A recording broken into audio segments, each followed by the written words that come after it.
There's no picture. Well, there's a blank page you can color on a blank page. Sure. You're welcome, buddy. We're going to get started. Just Dean is handing out some stuff. Most of y'all have already met Dean. We're excited for Dean and Cheryl Wayne to come back to us. You know, they came here in 2022 and spoke with us about living with loss. Great turnout. We really appreciate it. Since then, he's been going around the country and speaking pretty much all over the country. 22 states. 22 states. So covering a lot of territory, a lot of congregation. You know, what you're about to hear is a message that just doesn't pertain to widows and widowers. It also pertains to everybody. If you think about it, if a couple, if one of them dies and is separated by death, then it affects not only the spouse, but the individual siblings, their parent, and their children, and sometimes people in the community. So loss has a big effect on everybody. And this is a very timely message for us today. There never seems a good time to talk about loss, but today is a good time to talk about loss because we will all experience. So let me tell you a little bit about Dean. Dean is a graduate of Freed-Hardeman University in 1976. He has preached for over 40 years. 33 of those years was in Hartville Church of Christ in Hartville, Ohio. In 2013, Dean lost his wife, Ruth Ann. Dean and Ruth first met when they were 15, and then they were married at age 19. So they were married for quite a long time. They enjoyed a wonderful marriage for 41 years. They were blessed with 3 wonderful daughters, 5 grandchildren, and his daughters do help with the workshop and helping him put it together, finding him hotel and other things. After having experienced loss of his wife, he realized that there is a big need to address widowhood and loss in the church. And as a minister, he wanted to reach out to people and give them the tools that they need to go through this process of grief. He has written 3 books that you can purchase in the back. He'll go into more detail about his ministry and also the books and what resources you have. The schedule today, we're going to start about 9. We're actually starting a little late right now. And we'll break for lunch, and then we'll come back, finish the session up by 1 o'clock. Tomorrow, we'll be meeting at 8 o'clock. He will teach the AM class, and then do the AM sermon. 9 o'clock. 9 o'clock. What time did I say? 8. 9. Yeah. 9 o'clock. 8 o'clock for people in California.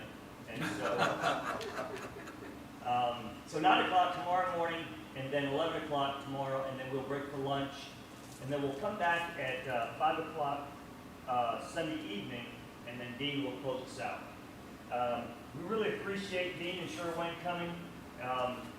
And so, Dean, come talk to us.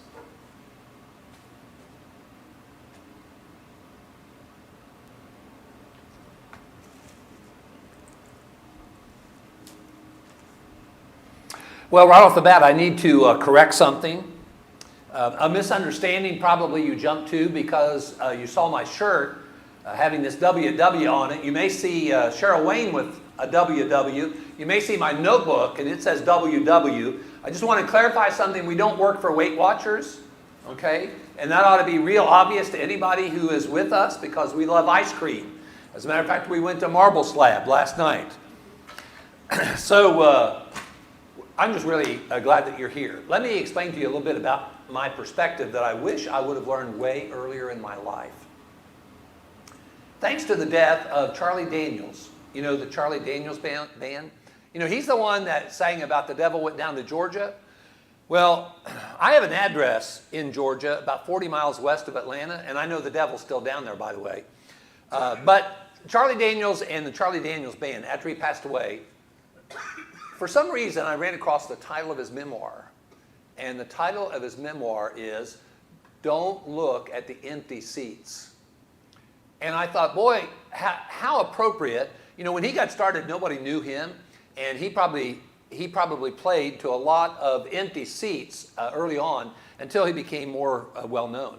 When I was a young preacher, empty seats used to really bother me, and sometimes I would think, why in the world did I do all this preparation when so few are showing up? Well, we have done these workshops for as many as hundreds and as few as 6. So I realized that, you know, there are people who, they have things to do, places to go, previous commitments, and what's important is not who doesn't show up, but who does show up. I want to compliment you for choosing to show up. I think that this is perceived to be a negative subject. I think, as Paul intimated, that the whole idea of talking about loss and grief and things like this, it's not an attractive subject. It's something that is a really hard sell because people don't like to experience being exposed to subjects that they perceive as negative. So we have a tendency to avoid that sort of thing in our culture. So I just appreciate the fact that you've chosen to be here. And I'm sure that I will learn things from you, and maybe you might learn a few things from me, where you can say whenever we're finished today, you know, this has really been worthwhile. I'm glad that we did this. And that's my commitment. I want to go anywhere I can to be a blessing. And I think if I choose to do that, what's going to happen is I'm going to be blessed. And I think there's some other people who are going to be blessed as well. So I'm just real glad that you've chosen to be here. This first session has to do with what grief does to us. And I don't want to stand up here and talk to you. I want to be in the same room and talk with you. So I want you to feel free to participate in every way that you feel comfortable. I'll not pressure you, but I certainly want to encourage you to feel like you can be an active participant in this particular session that we're having. Now, I want to explain to you about the Widowhood Workshop Ministry at the outset here. It's a ministry that doesn't just deal with the widowed, though it's called Widowhood Workshop. The reason why the ministry is called Widowhood Workshop is because for most people, the death of their spouse is the worst loss that they'll experience and the most difficult grief they'll have to embrace. Now, that's not for everybody, but for most people, that is true. The studies that have been done about life stressors, those studies indicate the same thing no matter when those studies were done. The number 1 and number 2 life stressors in those studies is always the same. The second highest life stressor is divorce. And the number 1 life stressor is the loss of a spouse by death. Anytime you lose the blessing of marriage and the person that you were married to, it is going to have a powerful impact on you and on your life. And that's why the ministry is called Widowhood Workshop. It's not because it deals strictly with the widowed. It's because that particular terminology indicates what for most people is their most difficult loss. Now, what we do, let me explain to you what the Widowhood Workshop Ministry does. It exists for the purpose of glorifying God by educating people about the powerful impact of loss and encourage people who are dealing with that struggle. So it's about educating and it's about encouraging. We want to educate people about the powerful impact of loss in our lives. We want to encourage people who are struggling with that powerful impact. Now, we do that with a special highlight on widowhood, but not an exclusive highlight. I show you this picture because this is the Widowhood Workshop Ministry team. This is my family's passion project. My 3 daughters, my 3 sons-in-law, my 5 grandchildren are all involved in this ministry. Every year, we host an annual event that is a national widowhood retreat. You know, in the church, we have youth camps for kids. We have marriage retreats for married couples. We have ladies' inspiration days for the women. We might have a senior citizen day to minister especially to the senior citizens. And it dawned on me after I lost my wife, why don't we have any sort of special event in the brotherhood for the widowed? And so my family, 7 years ago, hosted the very first widowhood retreat in the Nashville, Tennessee area, specifically Laverne, Tennessee. That's between Nashville and Murfreesboro on I-24 in the state of Middle Tennessee. This past year, we had 168 widowed people there from 18 different states. And we charge no registration fee. The Widowhood Workshop Ministry funds the entire event. The people don't need to register. We do appreciate RSVPs, but they don't even need to register. We just want them to come. We feed them delicious meals. We make it a point of creating programs that are insightful, biblical, and helpful. This past year, when we had the 168 there in July, the theme was Forever Forward. And we talked about living forward in our life, even when we're struggling with the loss that has been such a tremendous blow to our lives. Moving forward with that loss, not living forward from that loss, because you can't live from your loss. Your loss is a part of your story, and it always will be the rest of your life, no matter what else you experience. So we emphasize the idea of forever forward. So we host that particular event also to help widowed people build their social network. A lot of these people, they meet for the first time. We've had people fly in from the state of Washington, Texas, Florida, Michigan, all over the country. Like I said, 18 different states. And what they have in common is loss. And they assimilate very similar to military people. If you take a situation where you've got perfect strangers together in public, if any of them find out that they have a military background, they immediately assimilate and talk real freely. They'll talk about, hey, where were you stationed? What branch of the military were you in? How long were you in the military? And they have these real easy conversations. The same thing is true with widowed people. What you have with widowed people is you have a common bond. It's not the military, but it's loss. That's not a bond you want, but it's a bond you're stuck with. And to be able to meet and interact with people who have that same bond is very, very encouraging. Because what you learn from that is you learn that, hey, I'm not alone in this. There are a whole bunch of other people. In our country, there are 15 million plus widows and widowers in our country, 15 million plus. If you were to look at the age 65 and over and break it down male, female, 37% of all women 65 years and older, 37% are widowed. That's well over a third. Okay? If you drop that number down to 55 and above and break it down male, female, 32% of the females 55 years and older are widowed. That's almost a third. There are 3 to 4 times more widowed females than there are widowed males. This is an area where I personally participated in neglect for many years. Not because I was not compassionate, it was because I didn't know what they were dealing with. I knew loss was awful, but what I didn't know was how challenging it was to live with loss every day and every night after that death. And it's because of that ignorance and inexperience I neglected the widowed community. So this ministry has to do with the powerful impact of loss, encouraging people who are experiencing it, but with a special highlight and a special interest in regard to the widowed. Here's the reality about the way that we roll in the broken world, the fallen world we live in. We're born into the world and we become attached to people and things. That's the way I use the word love here. We become attached to people and things, and when we experience the loss of anything we have become attached to, or anybody we become attached to, we're going to suffer grief, and we're going to struggle because of that. Now, I want to ask you about, name me something that, and don't think about people now, exclude people. Name me something that a person might lose that it would shake them up and cause them to grieve. Name something that they would lose. Yeah. Okay, a pet.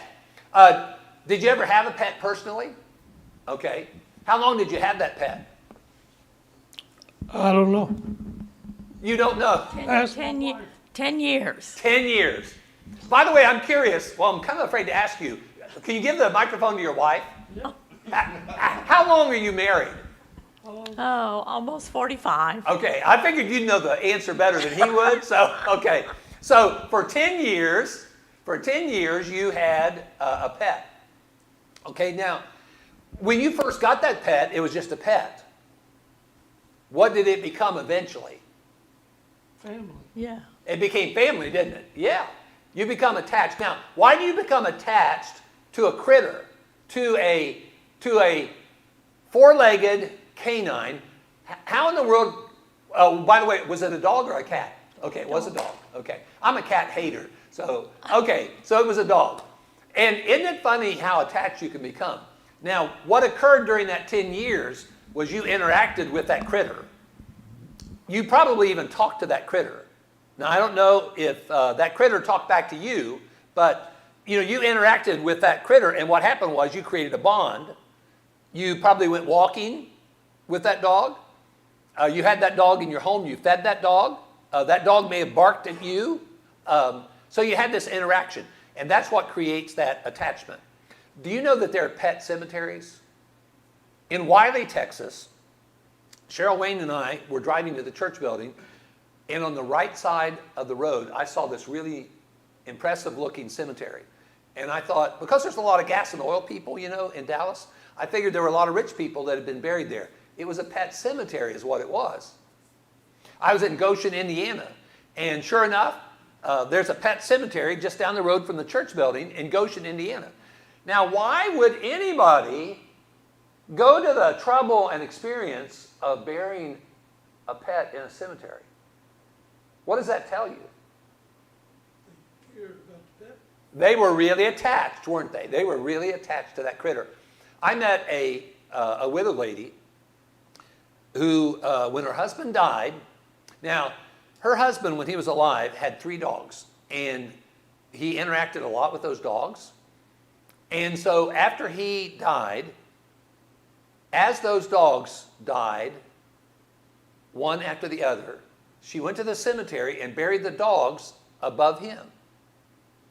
Now, see how much of an attachment there is there? That's not an uncommon thing when people have pets for a good long period of time. Now, people who are not pet lovers or have not had that experience may not be as compassionate in their care and concern for that person because they've never been through that. So you can become attached to a thing just like we become attached to a person. Now, can you name me something else that a person might lose that could really shake them up? Their house. Their house? Okay, now, stop and think about these people in North Carolina or down in Florida. Okay, now, why is the loss of a house a big deal? Because I have this thing on my phone, it's a Zillow app, and if you give me your address, I can plug it in here, and Zillow will tell me the overpriced value they put on your house. And I'll guarantee you it's overpriced, okay? But it's just money. It's all, that house is just worth money. What's money? That's not something eternal. It's wood, maybe brick, maybe shingles, glass. Why is the house a big deal? Because they're in every place to live. Huh? Okay, that's a place where people lived. Okay, what goes on in a house that makes a house of sentimental value? Hopefully love. Okay. Family. People eat there, right? People play games there, right? People entertain in their home. And whenever we interact with other people, we're cultivating relationships. And the places where we cultivate those relationships become important to us. And when we lose that house, we lose a sense of security because that was our home. We've also suffered a financial loss, possibly, if there's no insurance to be of assistance. And we've also now been cut off from something that was very dear to us. That was where we went home. That's where we rested. Well, now that place is no longer available. I can reduce life to 3 words. And I'm going to show you this shirt that I got as a Christmas present this past Christmas. Now, this shirt summarizes what life is in 3 words. Now, notice what it says. people, relationships, and experiences. That's what life is. Now, life isn't your house. Life isn't your age. Life isn't what you have in the bank. Your life is people, experiences, and relationships. When people have experiences with other people, that's how they build relationships. And those relationships become very important. The places where we have those relationships built become important. Now, these people, as a matter of fact, I saw a news report about this. These people who lost their homes, like in Florida or in North Carolina, what in their homes have they lost that they could never replace? Can you think of anything in their home that there's no way they could replace it?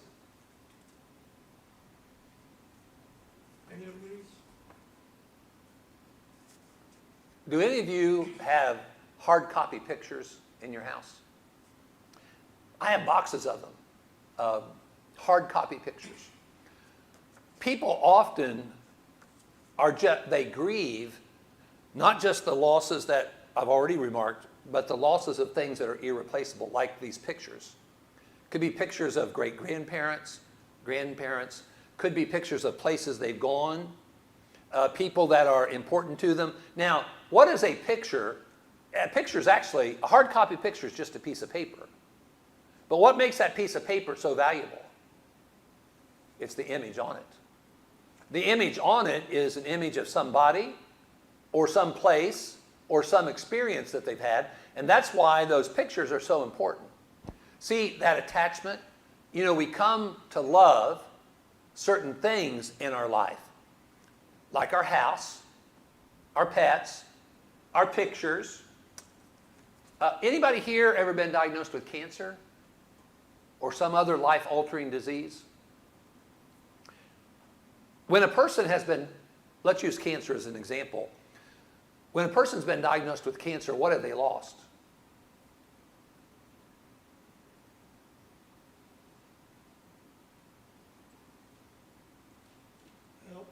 They've lost their health. Do we really appreciate our health as much as we should? When do we often appreciate our health more? When we lose it. And we think about how nice it was and how comfortable it was to have that health, but now you've lost it. And when you stop and think about, let me go through a list. My wife was diagnosed with Parkinson's disease in our early 50s. Let me rattle off some things that she lost. She lost the ability to get up out of a chair by herself. She lost the ability to go to the bathroom by herself, to bathe herself. She lost the ability to walk. She lost the ability to talk. She lost the ability to feed herself, and then eventually she lost the ability to eat. Now, of any of those things that I've just rattled off, how many of those have we ever thanked the Lord for? A lot of times our gratitude is equal to how specifically we think about our blessings. A lot of times we have a tendency to be generic. Thank you, Lord, for our physical blessings. Well, what physical blessings? It's good for us to be more specific in our prayer life and more specific in our thinking about our blessings. And when you think about our blessings, we actually realize that we're really richly, richly blessed. Think about people who have gone through a divorce. They've lost a marriage. People don't get married with the intention of being divorced. Think about godly parents who have just poured themselves into their children, but maybe their children haven't accepted the Lord and didn't become a Christian. And they're in spiritual jeopardy. They're in eternal jeopardy if something doesn't change. And then stop and think about the parent who poured themselves into their children and their children's lives, and those children chose to become Christians, but then they drifted away from the Lord. Think about the grief that's involved for those Christian parents, and they are legion. There are many, many Christian parents who love the Lord, who love their children, who've done so many things right, but their children haven't been receptive to the Lord. Think about the grief that goes with that. Sometimes parents lose their children to the world. They lose children to the devil. Now, obviously, we can also lose our children to death. When I was in Hartville, Ohio, we had a guy who worked at a rubber factory, and he got his hand caught in a machine, and he lost his arm because of that. An amputation is the loss of a part of your body. Do you think a person's going to grieve that? We had another man in that Hartville, Ohio church who had a diabetic condition, and he ended up losing one leg and then ended up losing another leg. People who have an amputation, again, that is a grief journey that they're going to be on because they've lost something that's really precious. A lot of times we love, and what I mean by that is we are very, very attached to things, more so than we ever realize, until we suffer the loss of that which we have become very attached to.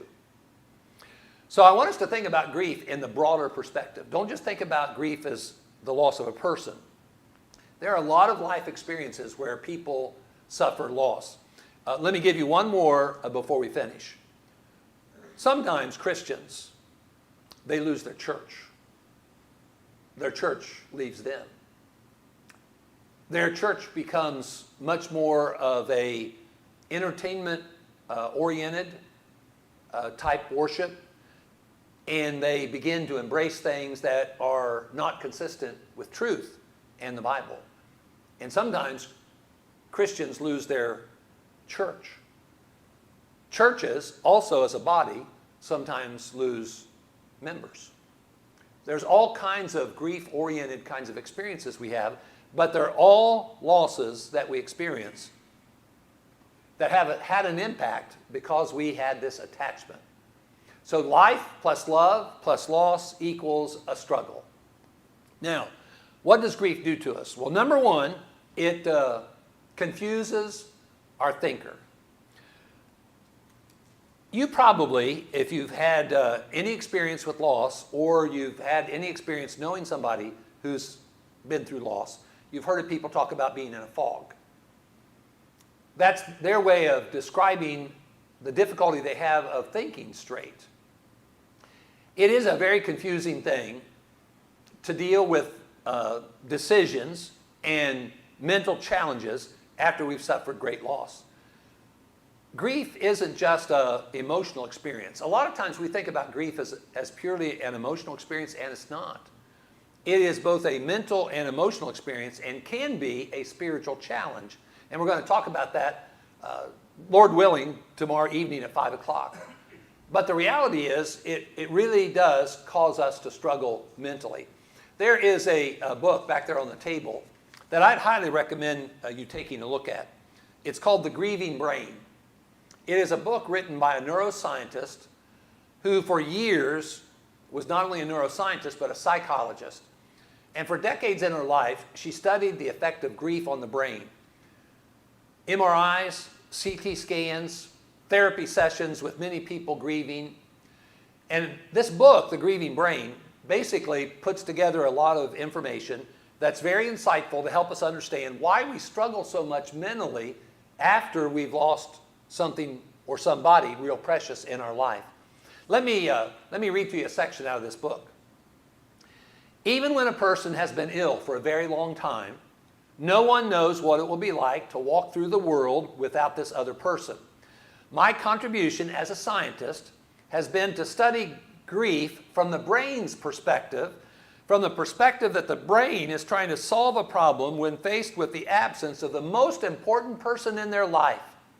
Grief is a heart-wrenchingly painful problem for the brain to solve. And grieving necessitates learning to live in the world with the absence of someone you love deeply, who's ingrained in your understanding of the world. This means that for your brain, your loved one is simultaneously gone and is also everlasting, and you are walking through two worlds at the same time. You are navigating your life despite the fact that they have been stolen from you, a premise that makes no sense to your brain. It's both confusing and upsetting. Now here's a part of that quote, but not the entire quote. The point that she drives home in this book is that when we have suffered great loss in our life, whether it's a thing that we greatly valued, maybe monetarily and sentimentally, or entirely sentimentally, or if we've lost somebody in our life, it is going to confuse our brain. Our brain is going to struggle with the absence of somebody that the brain has become very familiar with. She said whenever she starts grief counseling, she suggests this concept. Imagine going to bed one night, and during the night when you're sound asleep, somebody breaks into your house and steals your dining room table, and you slept through the whole thing. Now later, after the thieves leave with the dining room table, you wake up and you're thirsty and you go to get a drink. And on the way to go get a drink, you pass through the dining room, and right where the side of your hip should hit that dining room table, it doesn't. And immediately your brain reacts to that. The brain reacts to what's not there, what the brain has become accustomed to being there. Your brain is reacting to what's not there, not what's there. If somebody were to open the door and turn a lion loose in this building, when we heard or saw that lion, our brain would immediately react to that. It's reacting to what's there, a threat that's there. Our brain also reacts to what's not there that it's been accustomed to recognizing, maybe for years and years. Take, for instance, when you look at the place where that person sat, and you no longer see that person, and that was, their chair, that's going to have an effect on your brain. When you go to bed at night, if it's your spouse, and that spouse isn't there, going to bed at night is one of the most difficult things for a widowed person to do for a long time early on, because we become so accustomed to that experience with that other person. Your brain does have a problem with adjusting. We live in a flip-switching world, or a button-pushing world, where we push buttons or flip switches and immediately things are different. Your brain is not like that. Your brain has to readjust to something if it's abnormal because of what your brain got used to before. With these football players, we have now something called a concussion protocol. We recognize that they've had a brain injury and the brain needs to be checked out. And if there's a concussion, there needs to be a recovery time where the brain readjusts and gets a new normal. Basically, that's what she talks about in this book, The Grieving Brain. How that we have to understand that our brain is confused now, and we have to give our brain time to readjust to what's not there. And there's no speeding that up. You can't speed that process up. Let me read to you another section out of that book that helps us understand how difficult this is for our brain. When we've lost somebody really important in our life, it could be a child or could be a spouse. We just really struggle with that. And that person is actually alive in your brain, but absent in your presence. And that's what's confusing to your brain. Here's another quote. Grieving people often describe having lost a part of themselves as if they have phantom limb. Phantom limb sensations happen in many people who have a limb amputated. Even though their arm is missing, for example, they continue to have a sensation that it itches. Once believed to be an entirely psychological phenomenon, studies have proven that the sensations are actually nerve activity in your brain. Researchers believe that the part of the brain that contains a map of our body no longer corresponds to the peripheral nerve sensations. Thus, despite a lack of sensory nerves actually firing in the phantom limb, the brain map has not yet rewired itself, has not updated to dismiss this part of the body, so sensations persist and are often painful. Isn't that weird about us? That we could lose an arm and yet still feel like we have the arm and have pain in that arm that is not even there We can see with our eyes it's not there. See how confusing this is to the brain? Well, what's true of an amputation is true whenever we have lost somebody special in our life. That person was a part of our life. Our life is people, relationships, and experiences. That person was a part of our life. We have lost a part of our life, and they only exist in the neurons in our brain. And that's a very difficult thing for our brain to figure out. And here is the last quote. We might think of it as simply a metaphor to say that we have lost a part of ourselves when a loved one dies. But as we've seen, representations of our loved ones are coded in our neurons.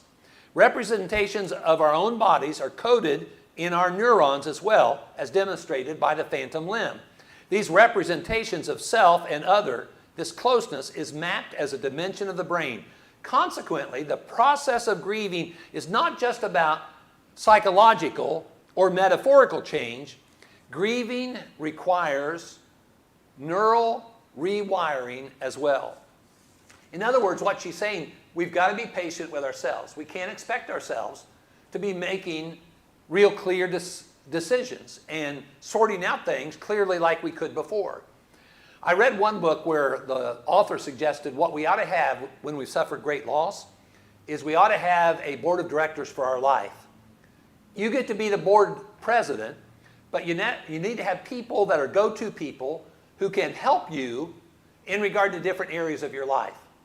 Like, for instance, in regard to your job, in regard to your health, in regard to your spiritual health, in regard to finances, maybe in regard to the house or car. When you have decisions to make, you need to have people that you can go to, and you can use them as a sounding board. They're not grieving like you are, and maybe their insight and their clearer thinking could help you while your brain is confused because of the loss. You still get to make the decision, but the reality is you're seeking the help of somebody else who's thinking more clearly than you are. I had no idea that this whole grieving thing was so complicated. For decades in my life, I just looked at it as an emotional experience. Well, it's way more than an emotional experience. And that's why we need to be patient with ourselves and patient with others. Sometimes we can think in regard to somebody else, man, why haven't they gotten over this by now? You don't get over it. When it comes to a person in your life, you don't get over it. You learn to live with it. But sometimes we can be so impatient with ourselves and other people and frustrated. But what we've got to realize, we've got to be patient with ourselves. We've got to be patient with others who are going through grief. Now, what really complicates this whole situation is not only does it confuse the thinker, but it messes with your feeler. Now, I will admit to being somewhat inclined to being an overthinker. Maybe I could say I'm a recovering overthinker. Maybe that's the way I ought to put it. Some people are overthinkers. Other people are overfeelers. And we need to realize that distinction, especially in our human relationships. Not everybody's the same. You know, when an overthinker has a friendship or some sort of a companionship, maybe even a marriage with an overfeeler, that can be a very challenging thing because they just look at things very differently. They experience things very differently. Well, when a person has suffered a great loss and they're grieving, there's going to be an emotional element to it. And that emotional element is going to be really strong. James Dobson has a ministry called Focus on the Family, headquartered in Colorado Springs, Colorado. He's written this book about emotions, can you trust them? And in that book, basically the answer is no. I just saved you 200 pages of reading. The title of the book, Emotions, Can We Trust Them? The answer is no. And here's a good point that he makes in that book. We must understand that emotions are unreliable and at times tyrannical. Let me give you an example. Somebody becomes a Christian who had a lot of struggles in their past. I mean, there were some really awful things in their past. They may have participated in a gang life, in violence, in taking advantage of others. They may have taken advantage of others to the point of abusing other people. Maybe they have been sexually immoral. They become a Christian. In the eyes of the Lord, they're forgiven. He doesn't even remember that past. When they genuinely repent and they're baptized into Christ, they're new creatures in Jesus, and their past is forgiven. But they still remember their past. And sometimes people can be forgiven but still feel guilty. Now, I emphasize feel guilty. I didn't say they are guilty. They feel guilty. There's what I call self-inflicted guilt. People who are sometimes forgiven have a hard time embracing forgiveness and enjoying the big blessing of forgiveness because of the fact that they just have these feelings that are so strong. Well, our feelings are not always consistent with reality. When my wife died on Christmas morning of 2013, she went home to be with the Lord. That's a good thing. But I was stuck with a bad thing. I had to start learning to live without her. I didn't like that. I didn't want that. I hadn't done that for over 40 years of my life. But now I'm stuck with this situation I don't like and don't want to have to deal with, but I have to. So here I am, I'm mourning and grieving, and yet at the same time, I celebrate the fact that she's home with the Lord. And it can be so conflicting. Internally, it's so conflicting to deal with that. And those emotions can be really strong and cause us to struggle with expressing that emotion. Now, some of the saltiest tears that are cried after loss are cried in church buildings when people try to come to church after they've suffered great loss. It's hard. When you come to church without that person you've been coming to church with, and especially when it comes to the widowed people, one thing that I keep dropping a hint about is why would there ever be in public assembly a widowed person sitting by themselves? Why would we ever permit that to occur? A widowed person in a public assembly should never have to sit by themselves. You know, we need to have, there was a young couple in Mission, Texas. That's way down, at the Rio Grande, down near McAllen. There was a young couple there when Cheryl Wayne and I were there in January of 2020. They explained to us that they had a unique ministry they'd come up with by themselves. When they come to church on Sunday morning, they stalk widowed people.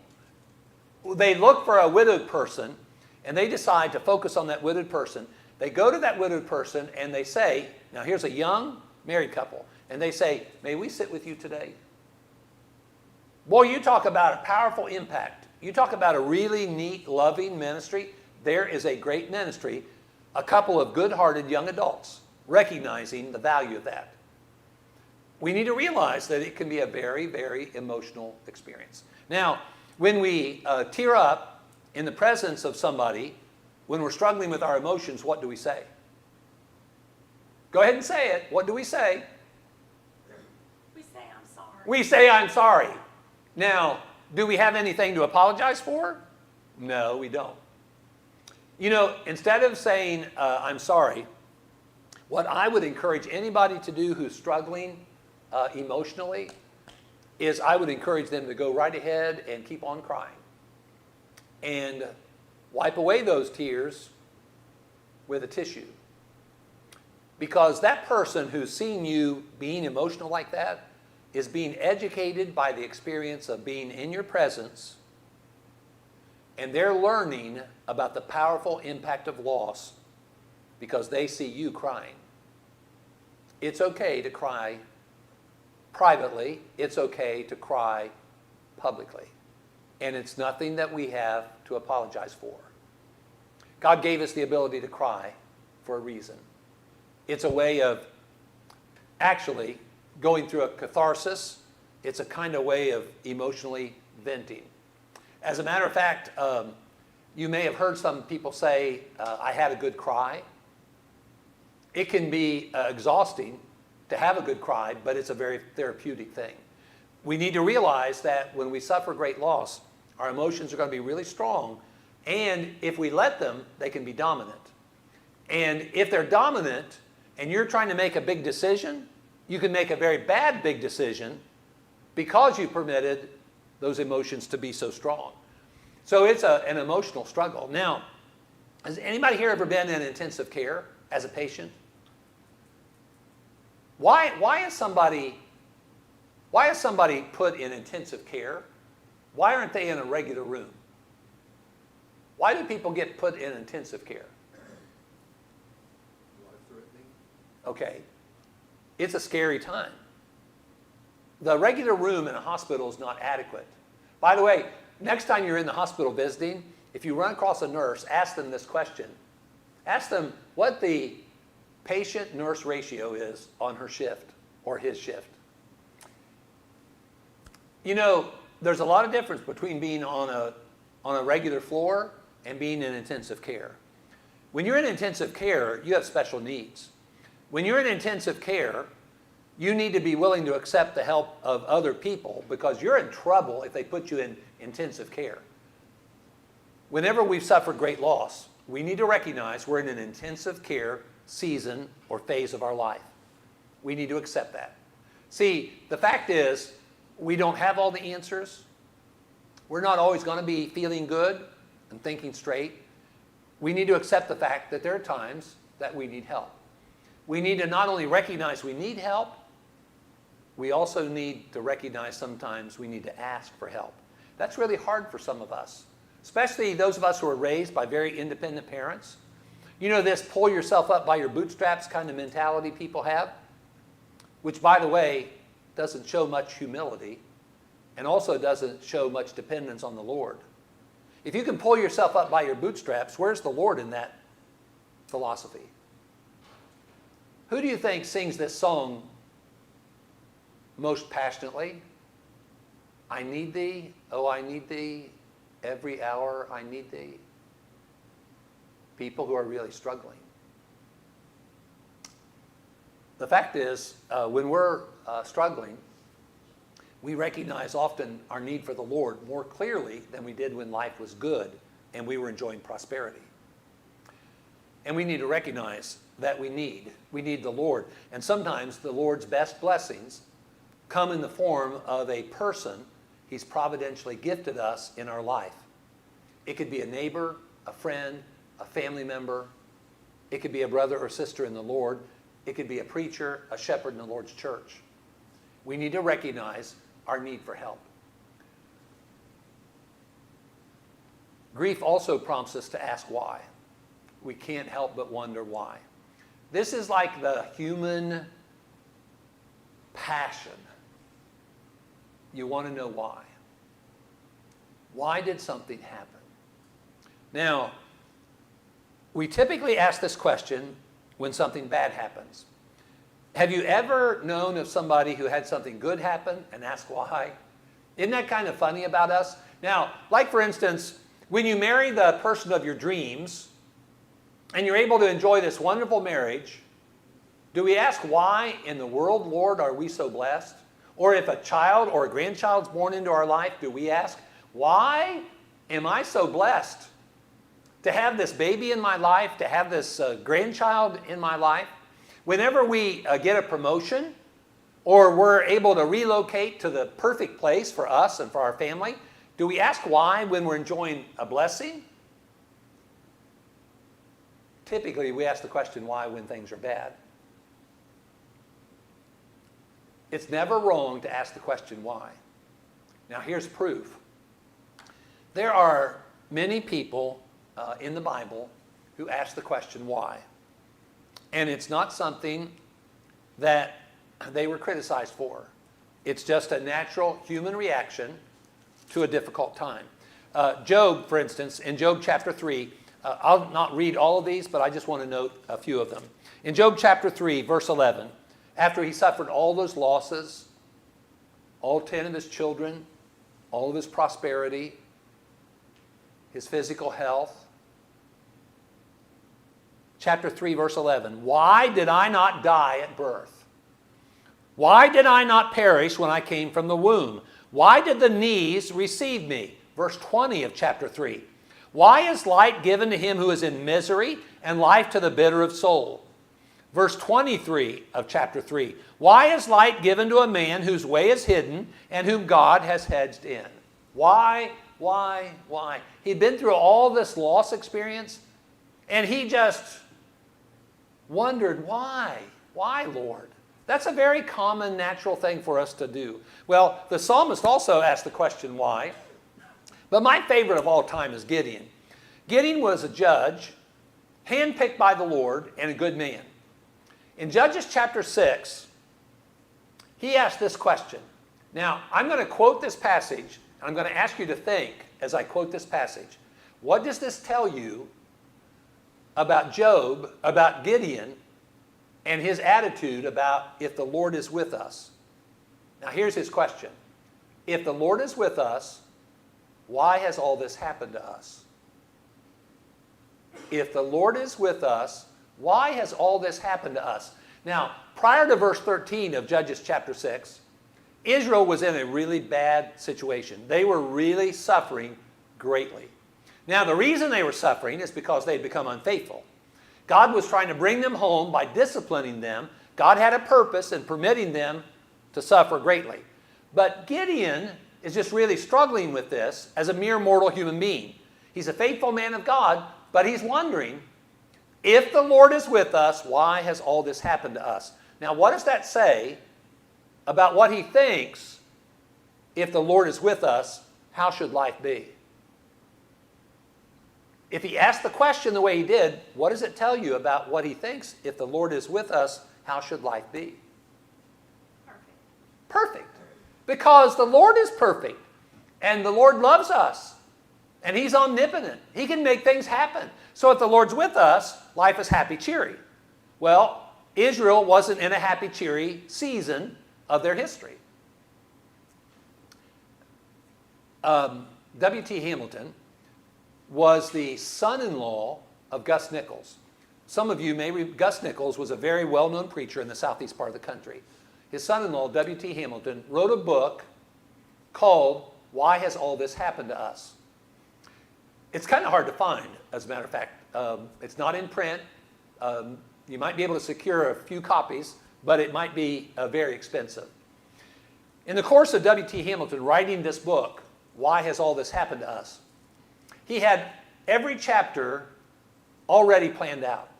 And as you're reading through the book, halfway through the book, I think it's about chapter 6, the chapter begins like this. This was not a planned chapter. I had no intention of including this in this book, but I have to, and the only place to put it is right here, because I was just diagnosed with bone cancer. So here in the process of writing this book about human suffering, he is diagnosed with bone cancer. He barely got the book done before he died. And it's a book based on this question raised by Gideon in Judges chapter 6. And it's a question that we commonly ask. Why? Why are we going through this? And then you also have Jeremiah as a persecuted prophet wondering the same thing. Why in the world, Lord, am I going through all this persecution? You called me to be a prophet. I'm doing your will. And this has all come back to bite me. Why? Why? Why did you even let me be born? Now, Jesus on the cross. Why have you forsaken me? I can't help but think that that's included in Scripture to help us, again, to see the humanity of Jesus. Jesus inhuman, God in human form, is asking the question, why? Why have you forsaken me? It's not a sin to ask the question, why? But the fact is, it's not a be-all, end-all in regard to your struggles. Even if you know the answer why something happens, you still have to deal with what happened, right? and you still have to deal with how that's affected you, what's happened to you. And I think H. Norman Wright is correct in saying that, this is one of the greatest achievements of life, learning to live without the answer to the question why. It's a very hard thing to do. We human beings want to know why, because we think that if we know why, that somehow our journey of living with our loss is going to be easier. But that's not right. That's not true. We want to know why, though. We seem so driven to wonder why. Brother Charles Hodge, who's passed on to his reward, who used to brag about being the preacher in Big D, and he always explained, and I don't mean Dallas, I mean Duncanville. Well, Charles Hodge, he had a unique saying, and that unique saying was, faith does not give us the answers. It gives us the ability to live without answers. And he's right. When we have faith, we can live without answers to a lot of questions in our life. Why is not the million-dollar question. Let me share with you what the million-dollar question is. It's not why, it's who. Who loves me more than anybody else? Who knows better than anybody else what's going on around me? And who knows what's going on inside of me? Who knows about every need that I have in this very ugly, stormy time in my life? That's the million-dollar question there. Who? If you know the who, you can endure the what, no matter why. We don't have to know why. If we know the who, we can endure the what, whatever it is, no matter why. But what's critical is knowing who. And the answer to that question we can know, because that's God. Grief is just a real powerful thing that we experience. And it affects us in a lot of different ways. It not only affects us emotionally, but mentally, psychologically, socially, physically, and it can even spiritually. And tomorrow, if the Lord permits, at 5 o'clock, we're going to talk about the impact that it can have on a person spiritually. It can create a real faith struggle whenever we've lost something real precious in our life or somebody really precious in our life. And you may wonder about the whole socially thing. One of the most shocking things I read after my wife passed away is that widowed people, when they lose their spouse, typically lose 75% of their social network. 75% of their social network. Now the reason for that, well, there are numerous reasons, but the main reason for that is they don't know what to do with you. They don't know how to minister to you, and that's why we have a session during this workshop about ministering to people who are suffering, because we need to become more acquainted with how we can do that effectively. But the reality is, a lot of times when people suffer great loss, they become avoided, which makes them feel neglected, which makes their grief even more difficult. That's why we need to be more educated about grief, about its effect, and become more educated in how we can minister to other people. Everywhere I go, I carry this with me. It is a program for a memorial service that was conducted for a little 7-year-old boy in Pikeville, Kentucky. His father is Josh. His mother is April. Josh is the pulpit minister at the Main Street Church of Christ in Pikeville, Kentucky. They lost their 7-year-old boy. It wasn't a lengthy struggle. It was an out-of-the-blue death. They think it may have been RSV, but they don't know for sure. They don't know the answer to the question why their 7-year-old son died. When I heard that he died, I was visiting my daughter in Gainesville, Florida.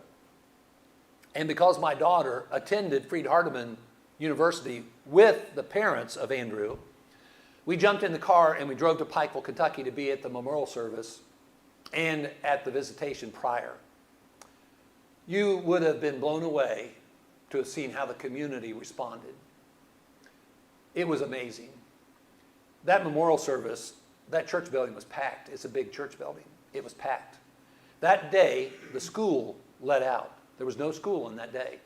After the memorial service, when we were driving to the graveside where that little body was going to be buried, We passed by his school and we saw the flag at half-mast at his school. There were medical professionals there from the hospital. There were teachers and administrators who were there. There were residents from the city there, as well as brothers and sisters in the Lord. I was there in December and conducted a grief workshop there.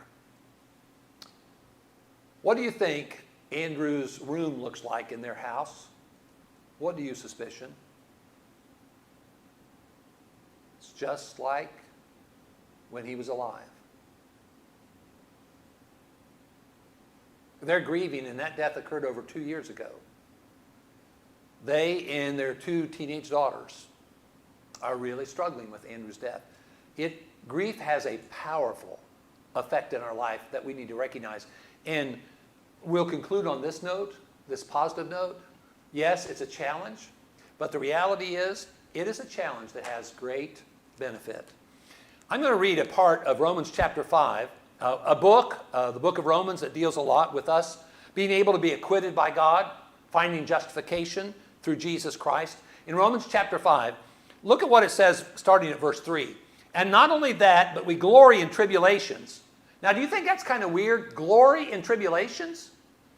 What we do is we grieve in tribulations. That's a natural human response. We grieve in our troubles.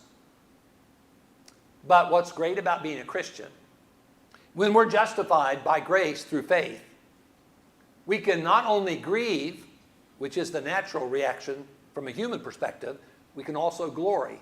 How in the world could you glory in tribulation? Well, he says, not only that, but we also glory in tribulation, knowing that tribulation produces perseverance. And perseverance, character, and character, hope. And notice what kind of hope verse 5 says. Now, hope does not disappoint. Grieving can cause us to be challenged, to be stretched and become stronger, and develop an ability to endure storms in our life better and more effectively than we ever could before. I don't know if any of you have ever been to a PT, a physical therapist. Now, let me explain what a physical therapist is.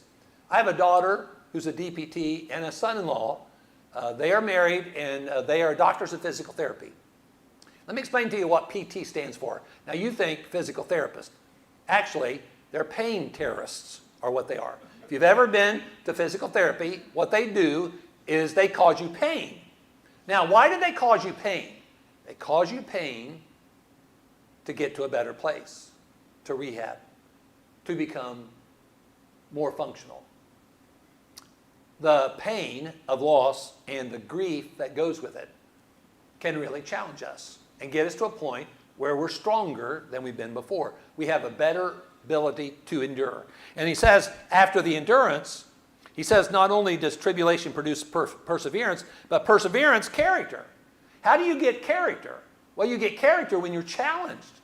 We don't get character most often through prosperity. We get character built through adversity, through being stretched and challenged. And then he says in regard to that character, and character, hope.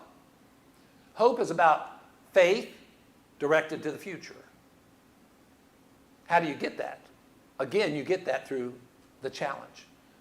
The reality is that though we may not want to experience these things, we can choose in our grief that's a result of our loss.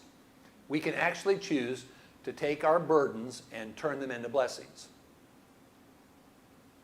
Blessings for ourselves, because they are the experiences that help us be stronger, more mature, and more experienced than we've ever been before to help other people. A blessing to others, because now we're wiser because of those experiences, more compassionate, more able to have empathy toward other people who've gone through difficult times. So those things that are harsh, that we don't want in our life, but we have to endure, are the very things that can make us better, wiser, stronger, better capable of helping other people. Now, I'm not going to suggest that we pray for bad stuff to make us get to a better place. You don't have to pray for that stuff. It's going to happen. The devil guarantees you that you are going to experience hardship in this life. So we don't need to pray for it, but we do need to learn to cope with it. And that's what I hope we've learned a little bit from this particular session, is that we can really benefit, if we choose to, from all that harsh stuff that we didn't want to experience. Okay, we're going to take a break for about 15 minutes. And hopefully the next session will kind of broaden our perspective about this issue of struggling with our grief. Let's pray for a minute. Father in heaven, thank you for this opportunity to think about what a blessing it is to have you in our life. We're reminded, Father, of how much we need you, not just in sitting through this session, but through experiencing the things that we do in this life that are hardships, setbacks, losses. Father, help us to be willing to grieve freely, and help us, Father, to embrace that grief so that we can get to a better place in our life. Father, thank you for the people that you blessed us with in our life that surely have helped us when we've struggled in difficult times. Help us to be willing to be helpers of others who need help in their lives. Father, thank you for this session, and thank you for the people who are here. Father, we pray that our minds will be open and our hearts will be open so that when we finish these 3 sessions today, we'll walk out of here knowing that this really has been worth the investment of our life. It's in Jesus' name we pray. Amen. Let's take a break for about 15 minutes. Paul, can you remind us when it's time? Do you have a fire alarm you can set off? You will know.